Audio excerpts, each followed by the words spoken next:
manne, une quantité de la manne que nous allons garder.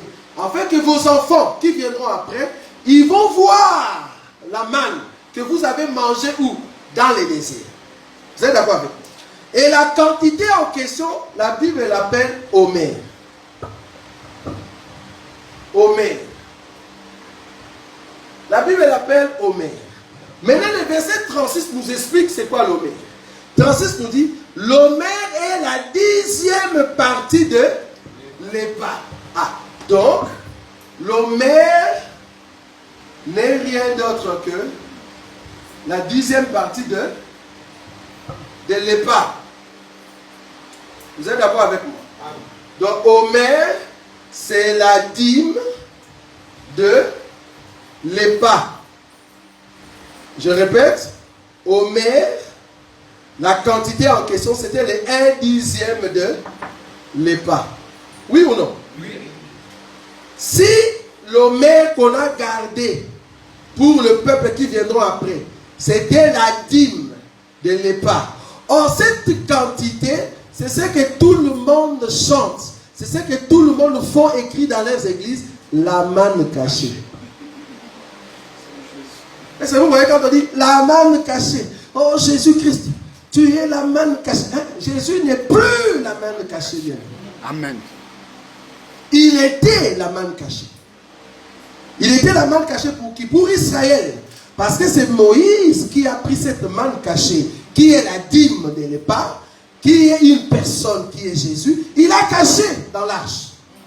Maintenant, tout le temps qu'Israël marchait, Jésus était caché. C'est la manne cachée.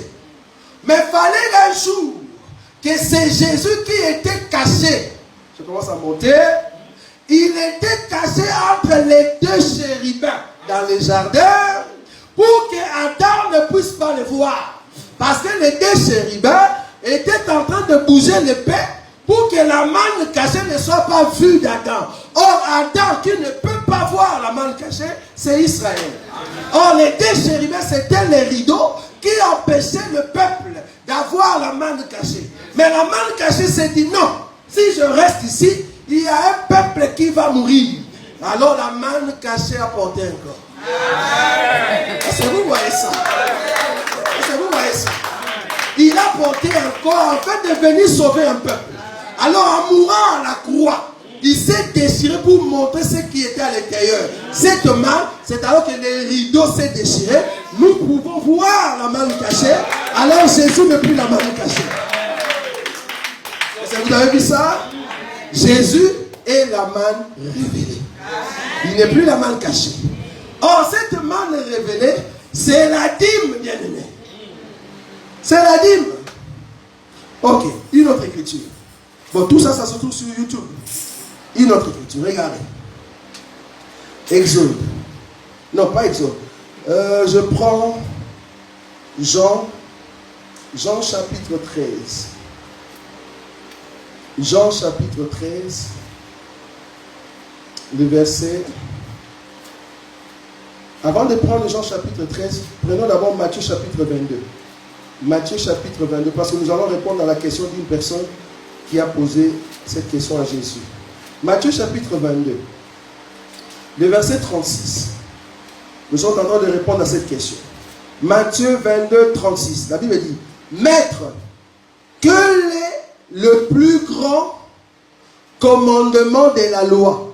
C'est une question. Maître, quel est le plus grand commandement de la loi? Il y avait 10 commandements. Maintenant, lui, il lui pose un seulement. Qui est plus grand? Il y a d'autres versions qui disent, donne-nous seulement ces commandements-là. Comme ça, si nous les mettons en pratique, nous n'allons plus pécher.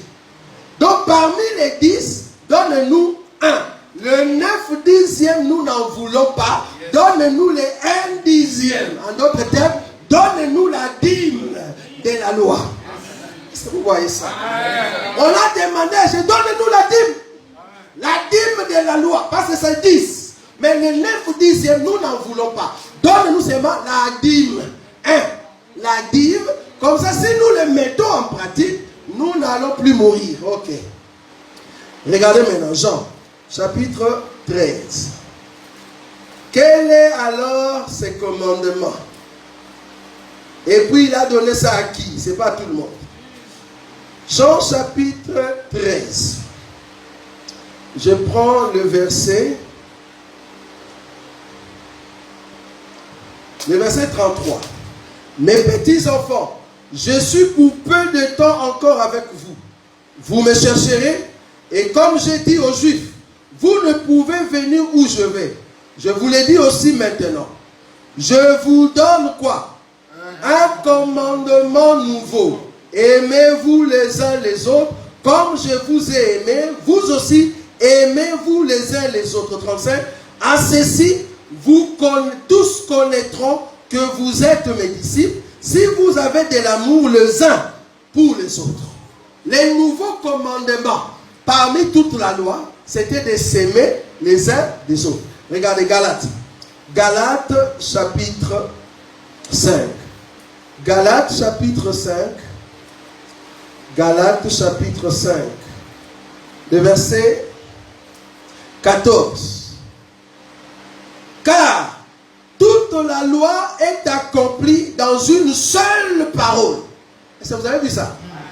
Toute la loi est accomplie dans une seule parole, celle-ci. Tu aimeras ton prochain comme toi-même. Toute la loi. Dans les 10, le peuple voulait seulement une. En fait, que si tu le mets en pratique, tu es sauvé. Or, pour être sauvé, il faut vous aimer les uns envers les autres. Qui? Les disciples, l'Église. Quand il y a l'amour au milieu de nous, nous sommes en train de manifester la dîme. Amen. Nous manifestons la dîme. Qui est l'amour? Or, souvenez-vous, Moïse est monté auprès du Seigneur. Il a pris les 10 commandements. Est-ce que vous voyez ça? Il a pris les 10 commandements. Il a amené sur terre. Je vous rappelle que les 10 commandements étaient écrits sur 2 tables. On ne peut pas écrire les 10 commandements sur une table, mais on l'a écrit sur 2 tables. Les 2 tables contenaient la parole. En d'autres termes, la parole était transportée par les ailes des 2 tables. Ah, ça vous n'avez pas vu. J'aime comme ça. Quand je parle comme ça, on n'a pas vu. Je répète. Moïse est monté au-dessus. Il dit, ok, on va amener la loi. Quand je dis au-dessus, c'est au ciel. Maintenant, il faut qu'il descende. Or, pour descendre, il faut être un oiseau bien. Parce que venir du ciel, le seul qui était monté, c'est lui qui est descendu. Maintenant, il va venir avec les ailes. Or, les ailes a aidé les corps, qui est la parole, à voler. C'est les 2 tablettes qui portent la parole. Sur les 2 tablettes, on a mis la parole. Maintenant, quand Jésus est venu, étant l'oiseau qui vient du ciel, mais il est venu selon Moïse, avec Moïse. Mais arrivé en bas de la montagne, la Bible dit, Moïse a vu que le peuple était en train de faire un veau d'or. Prochainement, je vais prêcher sur du veau à l'arche de l'alliance. Pour montrer que le veau d'or, c'est Jésus, et que l'arche de l'alliance, c'est Christ. Est-ce que vous avez vu? Oui. Pour le peuple, ils vont dire ça. Nous allons comprendre que le veau d'or, en réalité, c'est Jésus, et que l'arche de l'alliance, c'est Christ. Nous allons maintenant expliquer le mouvement du veau d'or à l'arche de l'alliance. Regardez, Moïse arrive avec les 2 pieds. Il arrive en bas de la montagne, il voit le veau d'or. La Bible dit, il prend. Ça, c'est Moïse. Il a pris les 2 pierres, il a brisé en dehors du camp. Moïse qui est en train de briser les 2 pierres, qui n'est rien d'autre que l'oiseau qui est venu du ciel, c'est la loi avec les sacrificateurs qui ont tué Jésus en dehors du camp. Est-ce que vous voyez ça? Maintenant, il a brisé la pierre. Dans la pierre, il y avait la parole de Dieu. La parole de Dieu est devenue en morceaux. Or, la parole de Dieu était descendue pour Israël. Mais Israël n'a pas vu cela. Qui a vu cela? Le peuple qui était en dehors du camp. Ce sont eux qui bénéficient de 2 tablettes. Est-ce que vous voyez ça? Amen. Maintenant, après quelques jours, Dieu dit à Moïse, Moïse, Remonte ici, je vais encore réécrire. Amen. Je vais encore réécrire parce que tu as brisé les pierres. Maintenant, il faut que tu montes ici. La Bible dit, Moïse a fait encore 2 tables. Mais cette fois-là, la table n'avait pas des écritures. Parce qu'il doit monter avec cette table vide. Il doit l'amener jusqu'au ciel pour que Dieu réécrive et il doit encore descendre. Or, le mouvement où Moïse est en train de monter avec les 2 tables vides, c'est là pour que les 2 tables qui étaient venues avant, toute la parole est restée sur terre. Maintenant, il faut que les tables deviennent vides. C'est comme ça que le Seigneur Jésus monte. Et il reviendra afin de sauver le peuple d'Israël. Est-ce que vous avez vu ça? Est-ce que vous avez vu ça? Moi, j'aime quand je dis ça, partout se lève. Je le répète. Ça, c'est l'évangile. Moïse brise les 2 pierres. C'est Moïse qui est en train de tuer notre Seigneur Jésus. Or, à l'intérieur de Jésus, il y avait l'eau et le sang qui est la femme. Quand la femme est sortie, alors Jésus est devenu vide. Alors on peut maintenant le mettre dans le tombeau et il peut entrer. Quand on dit vide, c'est-à-dire qu'il a laissé sa parole sur terre. Il a laissé l'enseignement pour que le peuple qui sont sur terre puisse bénéficier. Et Jésus est monté vide. Est-ce que vous avez vu ça? Mais ce n'est pas là-bas que je voulais venir. Le but ici, c'est de parler de la maison du trésor. La Bible dit que Lévi, c'est lui qui amène la dîme, qui est notre Seigneur Jésus. Il doit l'amener dans la maison du trésor, qui est le sacrificateur. Est-ce que vous voyez ça? Mais non, au temps de Jésus, Lévi, c'était des pharisiens et des scribes. Maintenant, il faut qu'il y ait des Lévis dans la lettre qui ont transporté Jésus étant la dîme pour l'amener dans un endroit secret qu'on appelle la maison du trésor. Or, la Bible nous dit, dans ce jour-là, quand Jésus-Christ est mort, parce que notre dîme était mort à la croix. Est-ce que vous voyez ça? Quand Jésus-Christ était mort à la croix, il y eut des Lévites, au nom de Joseph d'Arimathée et Nicodème, les 2 Lévites. Le fait qu'ils sont venus pour prendre les corps, ils ont demandé la dîme auprès de qui? Auprès de Pilate. J'ai envie de voler, bien aimé. La Bible dit, ils sont venus auprès de Pilate, il dit, donne-nous les corps. Est-ce que vous voyez ça? Ils sont en train de demander ou de prendre la dîme auprès du peuple. Ils ont dit, ok, prenez. Ils arrivent maintenant à la croix, ils ont fait descendre la dîme, ils doivent l'amener jusque chez les sacrificateurs, dans un lieu secret, dans la trésorerie. Je vous ai dit la fois passée, le lieu secret, c'est dans la maison du sacrificateur. Jésus étant la pierre angulaire, on l'a amené dans un tombeau en roc, on a pris la pierre, on l'a enfermé, la pierre plus les rocs, plus la pierre angulaire, c'est la famille de Jésus. Est-ce que vous avez vu ça? Là-bas, c'est le trésor, là où on l'a caché, pour que Dieu, le Père, qui est le vrai sacrificateur, puisse sentir l'odeur de son fils qui est mort à la croix. Alors quand il a senti l'odeur, c'est là-bas qu'il a apporté la résurrection. Et c'est vous voyez ça. Donc j'ai expliqué que la maison du trésor, c'est là-bas que Dieu lui-même habite. Là où Jésus, parce que quand on voulait lui toucher, il dit à la femme, ne me touchez pas encore, parce que je ne suis pas encore monté. Donc quand il dit monté, donc je ne suis pas encore dans la présence du sacrificateur, qui est notre Dieu. Donc, la dîme que Lévi est en train de donner, il est en train de les donner à Dieu directement, à Melchisedec, qui est en fait le sacrificateur. Amen. Amen. Prochainement, je viendrai pour vous parler et vous montrer que ce n'est pas possible qu'aujourd'hui nous puissions donner le 1/10. Mais cependant, le peuple de Dieu, comme vous travaillez avec Christ, vous devez participer dans l'œuvre du Seigneur pour que l'homme de Dieu, le ministre, mange. Nous ne disons pas que les ministres ne peuvent pas manger, non. Nous disons qu'ils peuvent manger, mais le salaire des hommes de Dieu aujourd'hui n'est pas proportionnel à 1/10. Est-ce que vous voyez là où nous sommes? Donc c'est là-bas que nous venons. Donc le salaire de l'homme de Dieu n'est pas proportionné à 1/10. Mais le salaire de Lévi, c'était proportionné à 1/10. Mais nous, notre proportion salariale, elle est tout.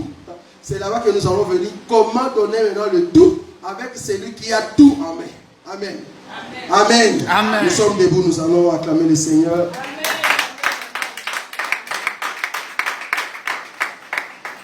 Jésus ne changeait pas. Jésus ne changeait pas. Alléluia. Jésus ne changeait pas.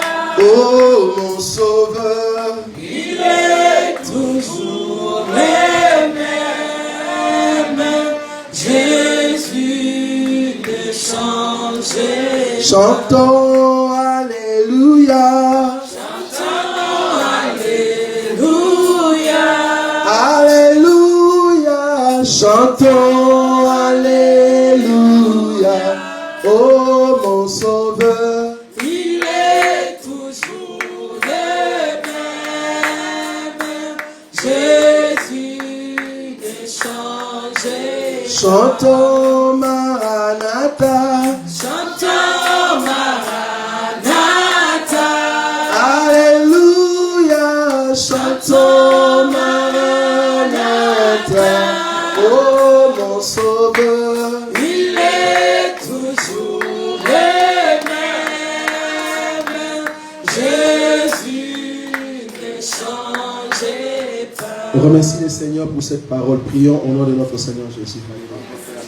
Nous te disons un grand merci, Roi des gloires, Créateur du ciel et de la terre, de l'univers visible et invisible. Tu es celui que nous élevons, la force de notre vie, le maître des temps et des circonstances, celui qui ne change pas, celui qui nous aime. Tu es la dîme qui s'est donnée pour que nous ayons la vie. Toi qui étais la manne cachée en Israël, mais aujourd'hui tu es révélé en Église.